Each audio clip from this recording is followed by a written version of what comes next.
শরতের এক সোনালি বিকেলে থিও আর লুনা বনের মধ্যে ঘুরে বেড়াচ্ছিল। কয়েক সপ্তাহ কেটে গেছে, তারা একে অপরের সবচেয়ে ভালো বন্ধু হয়ে উঠেছে।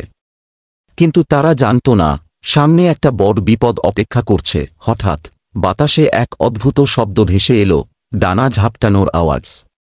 থিও তার বট কান টান করে শুনল, আর লুনার লেজ ধীরে ধীরে ফুলে উঠল। গাছের ডালের উপর থেকে এক বিশাল বাজপাখি তাদের দিকে তাকিয়ে আছে।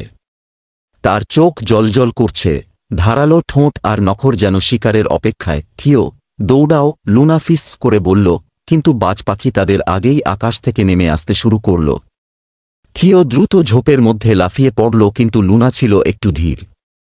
বাজপাখি তার দিকে ঝাঁপিয়ে পড়ল, কিন্তু শেষ মুহূর্তে লুনা দ্রুত পাশ কাটিয়ে গাছের ডালে লাফ দিল। থিও জানত পালানোই একমাত্র উপায় নয়। সে চারদিকে তাকিয়ে ভাবতে লাগল। হঠাৎ তার মনে একটা বুদ্ধি এলো। সে চিৎকার করে লুনাকে বলল, নিচে আসো, বট পাথরের কাছে যাও।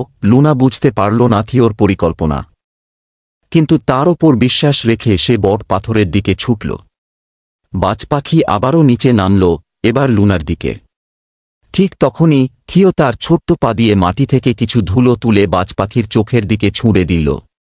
ধুলো চোখে সমস্যা হয়ে বাজপাখি ক্ষণিকের জন্য অন্ধ হয়ে গেল, আর সেই সুযোগে লুনা গাছের ফাঁক দিয়ে পালিয়ে গেল। বাজপাখি বুঝতে পারল এই শিকার সহজ নয়। সে রাগান্বিত হয়ে আকাশে উড়ে গেল, আর থিও আর লুনা নিরাপদে নিজেদের গোপন আস্তানায় ফিরে গেল। লুনা হাঁপাতে হাঁপাতে বলল, তুমি আমাকে আবারও বাঁচালে। থিও হাসল, আমরা একে অপরকে সাহায্য করি, এটাই বন্ধুদের কাজ। রাত হয়ে এলো, বন নিস্তব্ধ। কিন্তু দূরে অন্ধকারের মধ্যে দুটো লালচে চোখ জ্বলতে লাগল। কেউ বা কিছু তাদের উপর নজর রাখছে। পরবর্তী পর্বে জানতে হলে সঙ্গে থাকুন।